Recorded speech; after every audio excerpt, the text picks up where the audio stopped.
기어이 50이 되었다. 지혜로울 줄 알았다.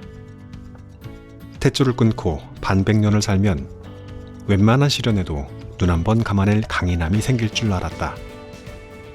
이를 구하고 사랑을 알고 살 곳을 정하고 후세를 만나는 고된 시기를 넘었으니 미끈하고 노련해질 거라고도 생각했다. 정치, 경제에 대한 독해력이 생길 줄 알았고 무엇보다 불필요한 경쟁의 늪에서 벗어나 안정과 번영의 강가를 걷고 있을 거라 기대했다. 그런 줄로만 알았다. 그런데 웬걸.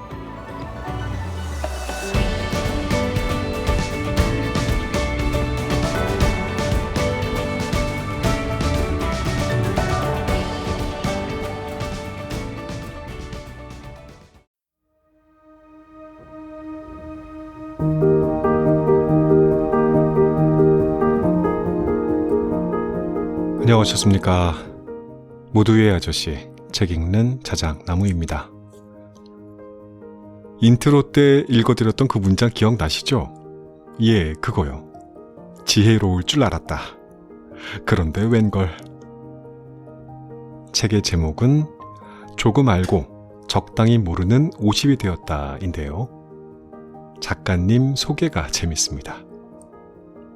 먼저 생각하지만 행동이 앞서기도 합니다. 촉이 좋지만 눈치는 없습니다. 51년을 살았고 18년 공부를 했고 21년 직장 생활을 했고 20년째 결혼 생활 중입니다. 나이 50에 관한 책들을 몇 권 읽어봐 드렸는데요. 이건 제 나이가 그 근처에 있기 때문은 아닌데 그 부군의 이야기에 왜 자꾸 귀가 쫑긋해질까요? 알다가도 모르겠네. 이런 책을 읽고 있다 보면 참 친근합니다.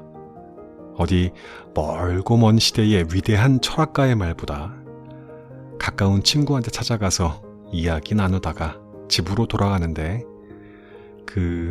공감의 위로를 가슴에 한가득 안고 돌아가는 느낌이랄까요? 저 진짜 그런 위로가 필요했었거든요. 이주희 작가님의 책은 처음이었는데 아마도 다른 책도 곧 만나봐야겠다 그런 생각을 했습니다. 책은 프롤로그를 포함해서 26곡지가 있는데 주제는 늘 우리가 만날 수밖에 없는 밥, 집, 옷, 일, 돈, 책, 술, 친구, 유머, 원칙, 죽음 등등으로 구성되어 있습니다. 책을 읽으면서 참 많이 웃었습니다. 여러분들도 같이 함께 웃으실 수 있으면 좋겠어요. 오늘도 끝까지 함께 해주십시오.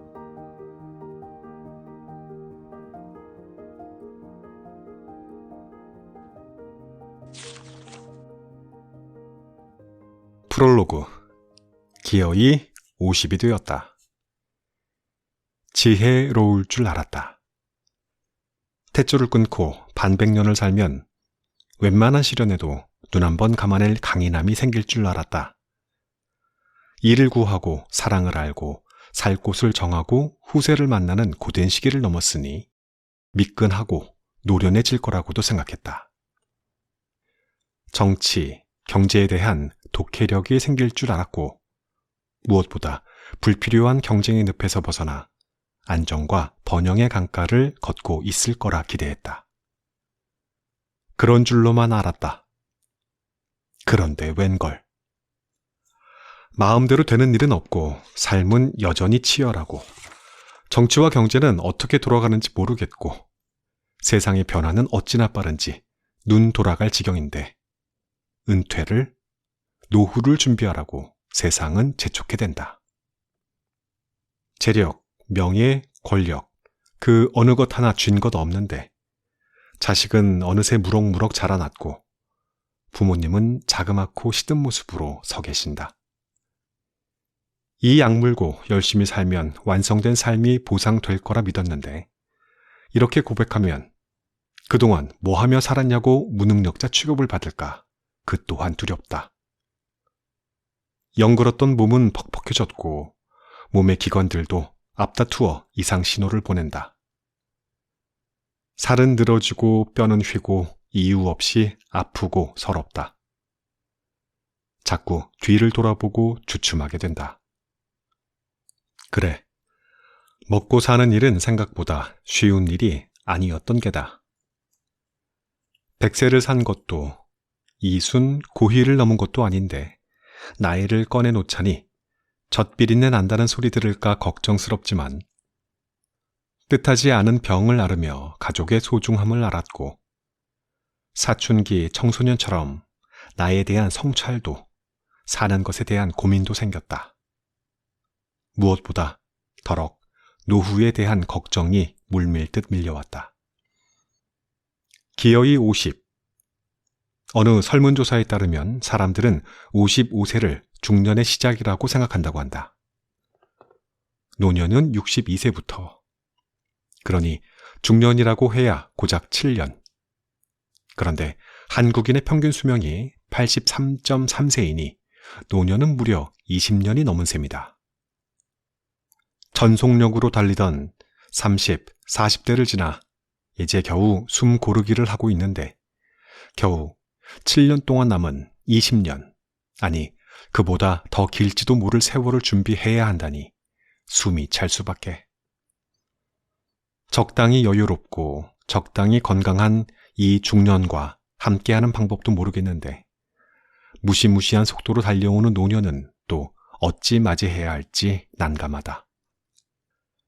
하지만 지금 뭔가를 채워넣지 않으면 앞으로는 할 일 없이 나이 더 깊고 살 궁리만 할 것 같은 조바심이 난다. 자칫하면 살아온 날만큼 더 살아야 하는 이 아찔한 숙제를 미루다 덜컥 늙음과 죽음을 두려워하는 날이 올까봐 지금이라도 마음속의 근심을 꺼내놓을까 한다. 인생 전반에 열세였던 전적은 과감히 잊고 어지러운 마음들을 모아 새로이 작전을 짜야겠다. 자꾸 나를 불러 세우는 것들에 대해서.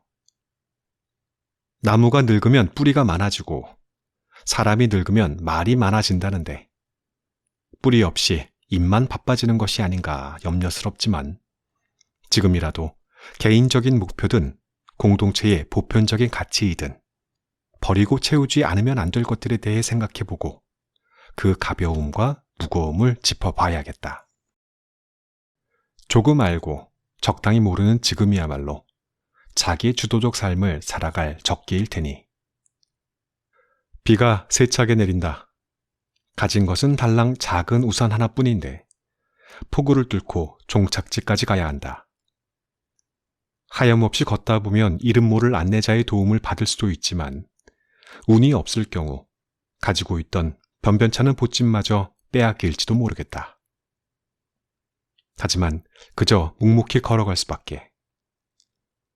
비단길 끝에 절벽이 있을지 가시밭길 뒤에 꽃길이 펼쳐질지는 아직 아무도 모르니 말이다.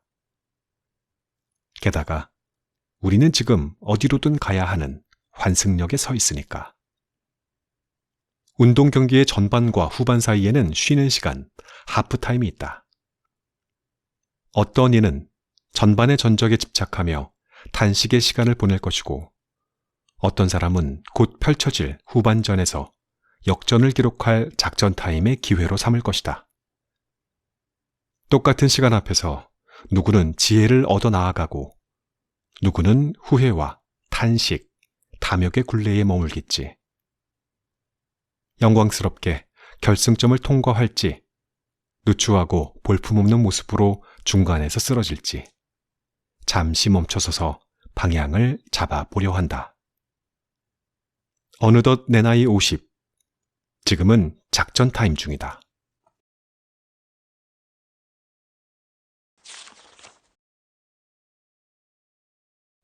낯선 당신, 혹시 나? 어제의 나는 젊었다. 강골이었고 무엇에든 자신 있었고 그럼으로써 유쾌했다. 오늘의 나는 알 수 없는 무력감, 염증, 통증에 지배당하고 있다. 다시 말해 질병과 사망에 대한 감수성이 급격히 상승하는 중이다. 심지어 뇌의 명령과 몸의 움직임 사이 그 격차를 느낀다. 먹고 사는 일에 익숙해질 즈음 불현듯 마주한 나는 낯설다. 삶의 희로애락은 전리품처럼 주름으로 양각되어 있고 피부는 이미 중력에 순응한 지 오래다. 머리칼, 피부에서는 메마른 낙엽처럼 바스락거리는 소리가 나고 다친 자리는 원상복귀도 쉽지 않다. 오호라, 노화라는 손님이 찾아든 것이다. 나의 몸에 집중하는 시간이 많아진 까닭일까? 내 몸은 낯선 일것처럼 타자가 되어 있다. 인생 성숙기에서 노년기로 접어드는 생애 전환기. 그렇다. 내 나이 50의 고개를 넘었다. 노인도 젊은이도 아닌, 부르기도 애매하고 행동하기엔 더 애매한 나이 50. 60은 환갑이라는 명확한 이름표가 있고 40대까지는 사회, 경제적 활동을 유지하느라 나이를 셈할 여유도 없다. 그러나 50은 자기 나이로 보이면 기분 나쁘고 자기 나이로 대접받지 못해도 기분 나쁜 분기점이라고 할까? 이러니라니. 앞으로 더 많은 몸의 변화가 속력을 높여가며 찾아올 것이다. 몸에 좋다는 것을 애써 찾아 먹을 것이고 매일 삼켜야 하는 약의 종류도 늘어가겠지. 어느 날은 다급히 보험과 연금을 확인할지 모른다. 요란스럽지만 설레였던 2차 성징과는 달리 노화는 평화롭게 찾아와 유쾌하지 않은 흔적을 남기고 장기 처방전을 발행한다. 몸뿐이던가 마음도 불편한 것이 한두 가지가 아니다. 우선 예전 같지 않은 골격과 매무새에 부하가 치민다. 자기 관리도 하지 못한 게으른 사람이라고 손가락질을 받을까 두렵다. 지금의 얼굴과 몸이 지금까지 내가 살아온 시간을 대신할까봐 가벼운 핑계로 반가운 이들과의 해후를 미루기도 한다. 존재하기 위해 애쓴 몸이 어쩌다가 관리 소홀의 불명예가 된 것일까? 기쁨, 슬픔, 분노 등 인생의 모든 형용사를 발효시킨 노화의 흔적이 이만하면 잘 살아왔다의 축복이 아니라 어쩌다 그렇게 되었니에 공포가 된 것일까? 인생 주기율표에 따라 숙제 한번 게을리한 적 없는데 왜 결과는 허탈하고 평가는 야박하기만 한 것일까? 생각해본다. 나는 왜 나의 변화를 두려워하고 부끄러워하고 그럼으로써 위축되는 걸까? 몸과 마음의 정당한 시간 여행을 어떻게 하면 자연스럽게 받아들이고 그 의미를 찾을 수 있을까? 그래, 이젠 낯선 나를 제대로 바라봐야겠다. 오랜 벗들과 경복궁야였다. 한복을 곱게 입고 나들이에 나선 젊은이들과 나이 지긋한 어르신들, 점심 후 휴식을 즐기는 직장인들, 국적도 다양한 외국인들까지 다양한 세대와 인종이 한 프레임에 들어오는 곳. 고궁은 요즘 그런 곳이었다. 할 일 없이 이리저리 눈동냥을 하는데 마음에 들어오는 것이 있었다.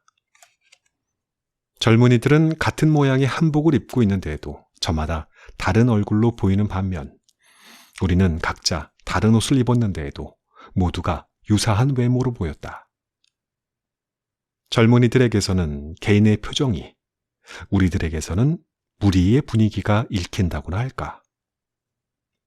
푸석하고 숱없는 머리 감추려면 뽁을 파마해야 하고 주름과 검버섯 감추려면 덕지덕지 바를 수밖에 없잖아. 게다가 툭 튀어나온 뱃살 숨겨야 하니까 비슷한 디자인의 옷을 입어서 그렇지. 여전히 날렵한 차림의 친구가 조목조목 설명을 이어갔다. 이제 우리는 인종, 성별, 나이처럼 큰 묶음으로 구분되는 거야. 한국의 50대 여자. 이름도 필요 없어. 근데 한편으로는 얼마나 다행이니. 젊을 때의 외모 품질과 상관없이 모두가 비슷해지니까 손해보는 장사는 아니지. 친구는 이런 걸 외모 평준화라 불렀다. 젊을 때는 발품 팔아 다양한 디자인의 옷과 장신구를 사는 재미를 즐겼던 반면 지금 선택의 기준은 그저 무난함이다. 젊을 때 양말 길이까지 따지며 자타공인 패셔니스타였던 남편이 반바지에 검은색 양말, 샌들을 신고 산책길에 따라 나서 기겁했다는 친구 이야기가 떠올라 웃음이 났다. 젊을 때는 무리해서 돋보이고 싶었지만 사는 동안 무리해서 튀지 않는 것이 안전하다는 걸 깨달은 걸까? 사는데 바빠 외모 가꾸는 일이 우선순위에서 밀려버린 것일까? 아니면 저마다 다른 이유를 가졌던 젊음의 무거움이 평온한 무채색으로 발효된 건가? 톨스토이의 소설 안나 까레니나에서 읽었던 행복한 가정은 모두 비슷한 이유로 행복하지만 불행한 가정은 저마다의 이유로 불행하다는 문장이 떠올랐다. 그런 것 같기도 하다. 조심스러워 보이는 젊은이들과 달리 비슷한 외양의 우리는 이유 없이 웃고 거침없이 손뼉치고 쉽게 감탄하고 제법 여유로웠으니까. 미세먼지 없는 하늘과 서늘한 바람, 커피 한 잔에 행복했고 심지어 이런 문화유산을 남긴 조상에도 감사했다. 한때 투덜이 스머프였던 친구마저 감사의 아이콘이 되어 있으니 말이다. 세월이 우리에게 무슨 짓을 한 것일까? 어떤 일에도 행복의 이유를 찾아내는 마법의 힘을 선물한 것일까? 몸의 통증을 앞서 경험한 친구는 요즘은 눈도 안 보이고 귀도 잘 안 들려. 먹는 것마다 체하고 자꾸 깜빡깜빡해 라며 비극의 대사를 시작하는 나에게 나이가 들면서 눈이 침침한 것은 필요한 큰 것만 보라는 뜻이요.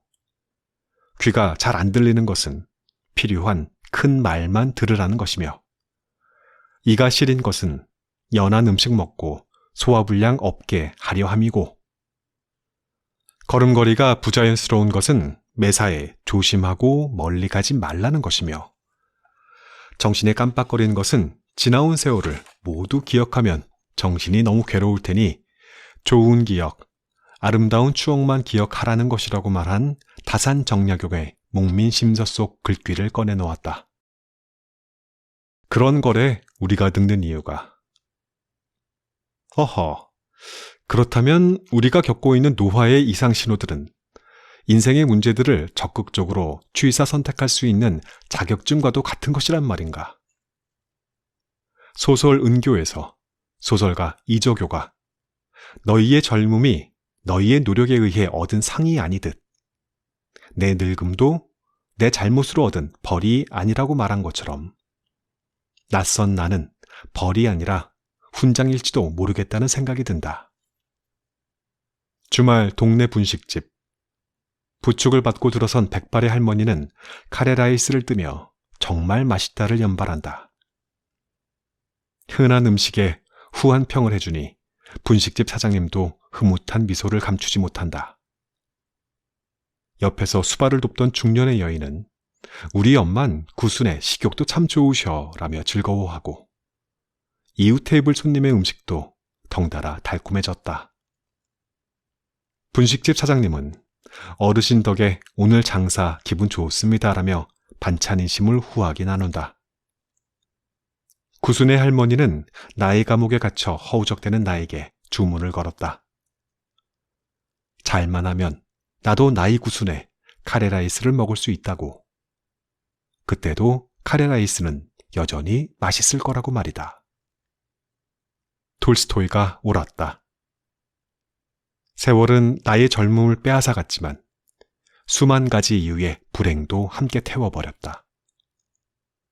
행복의 이유도 단순화시켰다. 나는 지금 젊을 때의 빗장을 벗고 맨 얼굴, 맨몸이 되어 걸어가고 있다. 몸의 변화를 두려워하고 불편해할 것이 아니라 영광스럽게 여기고 자연스럽게 받아들이는 것이 반백년을 쓰며 마모된 몸에 대한 최소한의 예의일 것이다. 어차피 젊은 나르키소스는 물에 빠졌다. 하지만 그를 사랑했던 에코의 목소리는 여전히 아름답게 남아있다. 생기 가득했던 몸의 과거는 뒤로 하고 이제는 내 안에 울림, 에코를 찾아야겠다.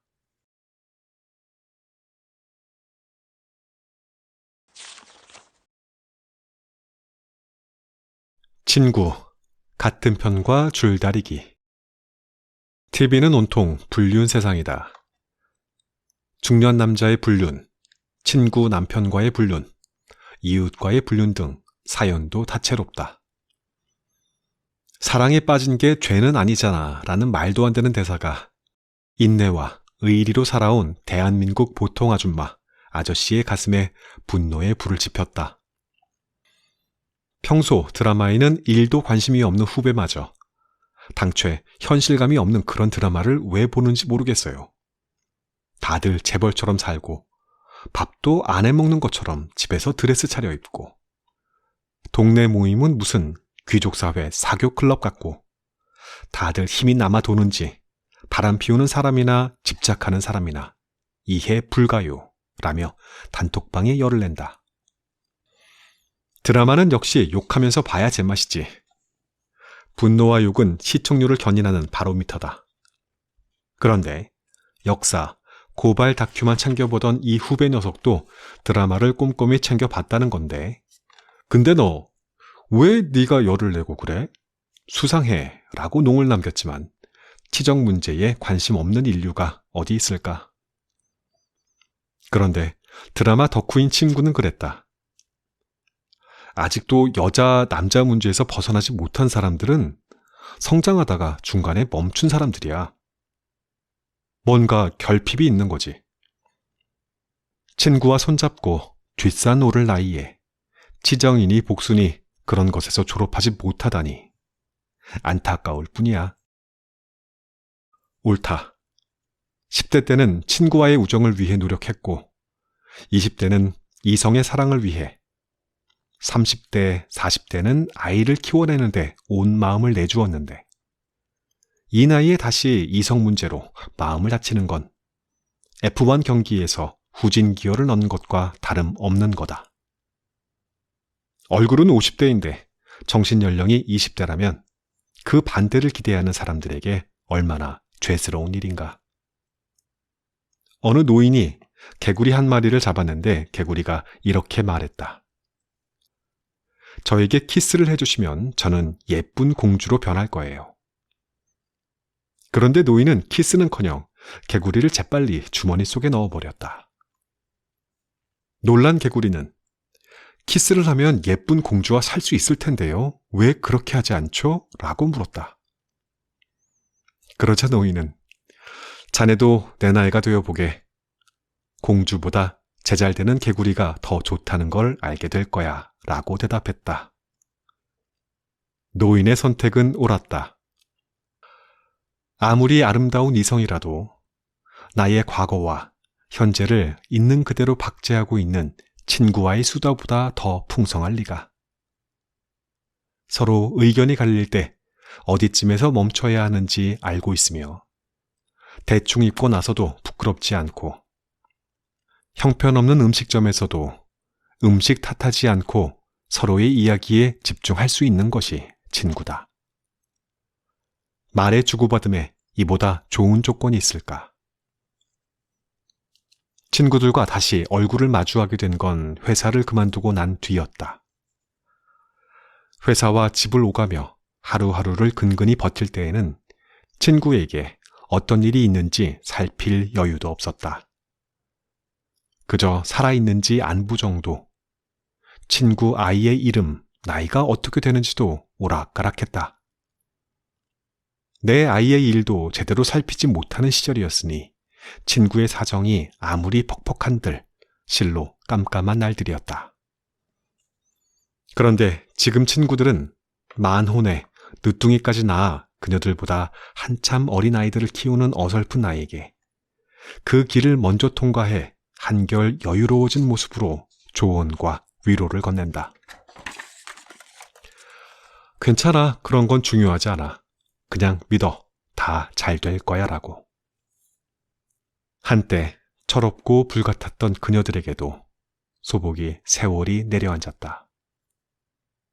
각자의 이성을 만나 가슴이 진자 운동을 할 때 그 불꽃 같은 이야기를 턱 꿰고 들어주고, 아이 낳고 여유롭지 않은 살림으로 살아갈 때, 혹은 부부싸움으로 마음이 터졌을 때 서로를 찾아 위로하며 버텨온 친구들은 중년의 여인이 되어 마주 앉았다. 머리칼은 푸석거리고 그 여리던 손들은 반지를 낄 수 없을 정도로 불었다. 무릎도 아프고 이빨도 시원치 않고 식당에 모이면 모두가 메뉴판 글씨를 읽지 못해 주문이 늦어진다. 게다가 요즘은 자꾸 개그 욕심까지 낸다. 카페에서 손 소독제인 줄 알고 커피 시럽을 짜서 손에 바르지를 않는다.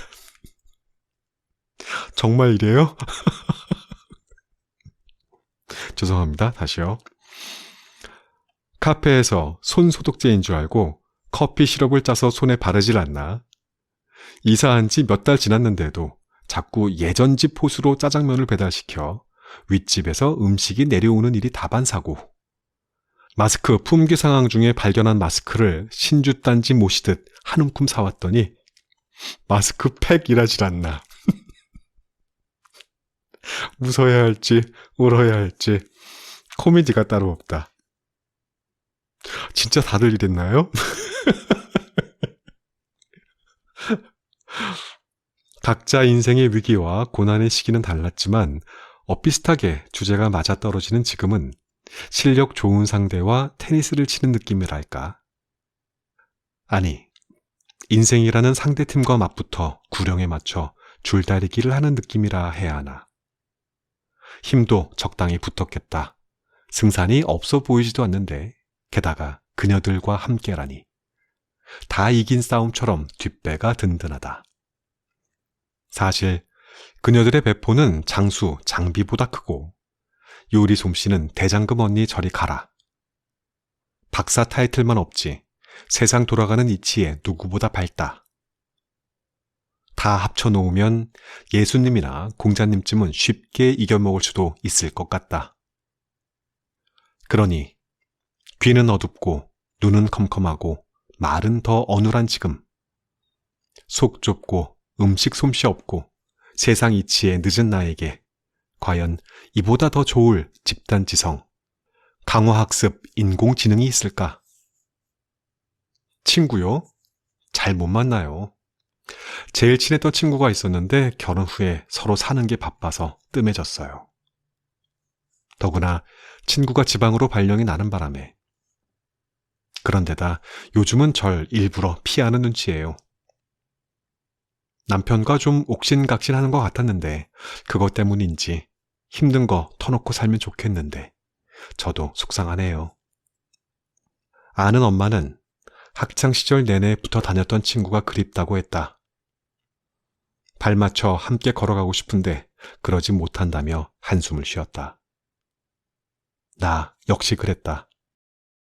무척 친했는데 자칫 멀어지더니 아무리 수소문을 해도 찾을 수 없게 된 친구가 있다. 그런데 지금에서야 그 이유를 알 것도 같다. 친구 사이라 해도 각자의 일을 시작하고 가정을 이루면서 사정도 달라지고 말 못할 일, 말하고 싶지 않은 사연이 생긴다. 너무 가까워서 차라리 멀어질 수밖에 없다고 해야 하나? 친구와 보낸 시간만큼의 시간을 혼자 기다리다 보면 서로가 단단해져서 다시 만나게 될 거라고 아는 엄마에게 말했다. 지금 나도 기다리는 중이라고. 살다 보면 생활의 무게는 사라지고 자신의 젊은 시절을 고스란히 간직하고 있는 기억 속 친구의 모습으로 아름답게 날아올 거라고. 초등학생인 작은 아이는 지금 막 친구를 만들어가고 있다. 자전거도 타고 축구도 하며 자신들만의 언어로 이야기를 나눈다. 매우 서툴고 어리숙하지만 그 안에는 이미 비밀도 약속도 있는 것 같다. 어느 날은 시험지를 들고 오는 아이에게 이렇게 물었다. 뭐? 한 개 틀렸다고? 그럼 철수는? 철수는 다 맞았지. 또 누가 100점이야? 아이들은 아마도 부모의 이런 말 때문에 친구를 경쟁의 자리에 세우는 것일 게다. 조건 없이 마음을 주는 아이들에게 그러면 너만 손해라고 가르치는 건 우리 부모들이다. 아이들에게 친구를 사귀는 법이 아니라 친구를 잃는 법을 가르치니 친구와 손잡고 산에 오를 나이에 남자, 여자 애정 문제에서 벗어나지 못하는 것이다. 아이들에게 의자 뺏기 게임을 가르칠 게 아니라 같은 편이 되어 박자에 맞춰 줄다리기 하는 법을 가르쳐야겠다. 힘든 일에도 훌훌 털고 친구와 함께 산에 오를 수 있도록 말이다. 말하고 보니 가장 친한 친구를 잊고 있었다. 청춘에는 연인, 중년 때는 친구, 노년기에는 보호자가 되어줄, 좋지만 좋지 않고 밉지만 밉지 않은 나의 배우자. 20여 년을 서로 길들여 왔고 앞으로 큰 이변이 없는 한 나와 함께 금혼식도 치를 그대는 어린 왕자, 나는 장미. 혹은 그 반대일 수도.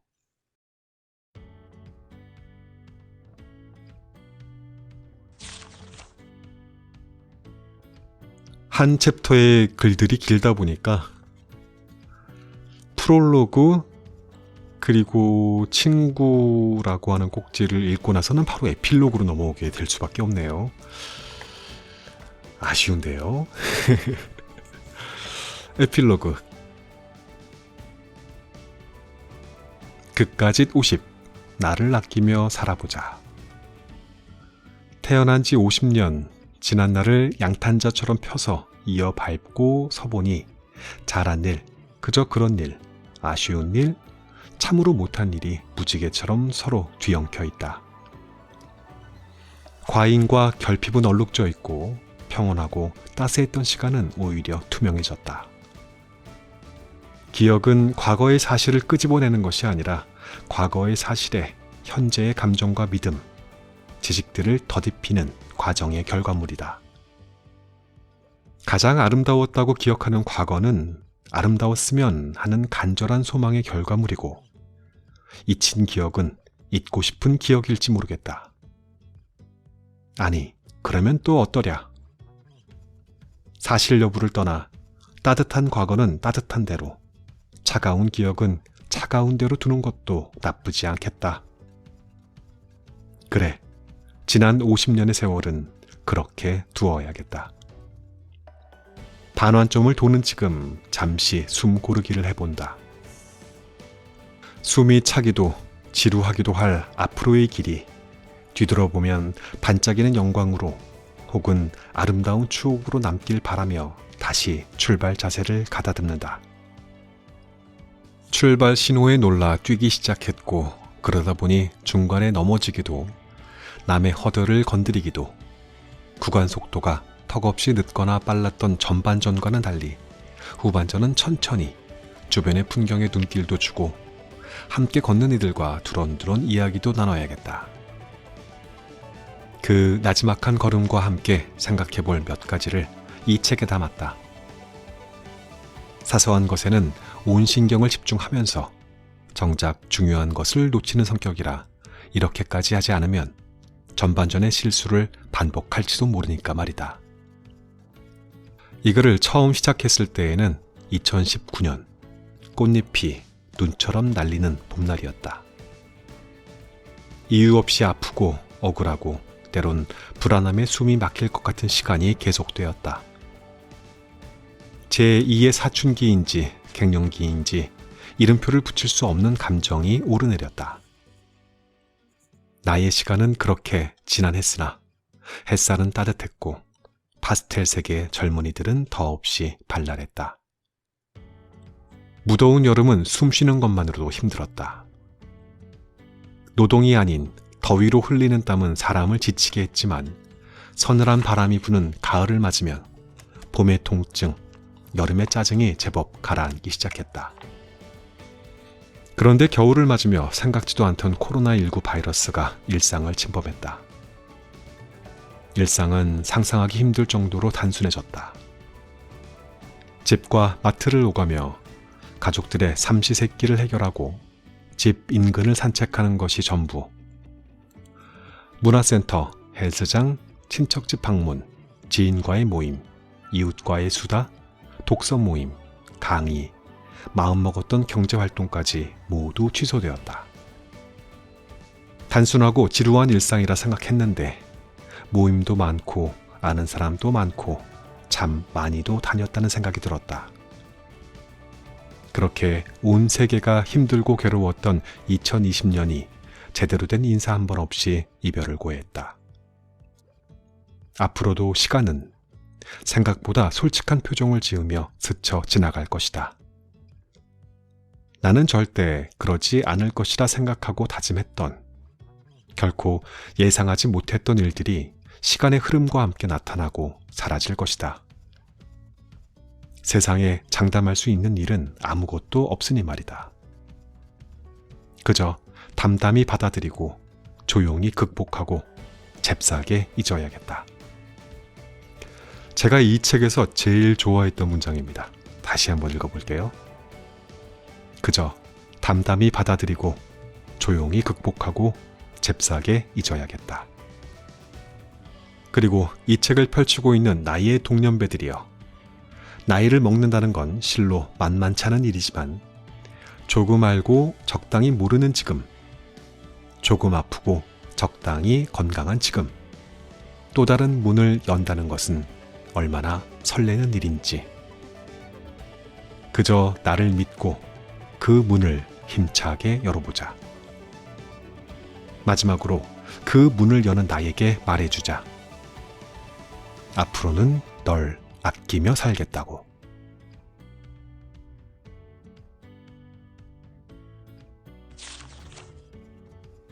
오늘의 낭독은 여기까지 하도록 하겠습니다. 좋은 시간 되셨습니까?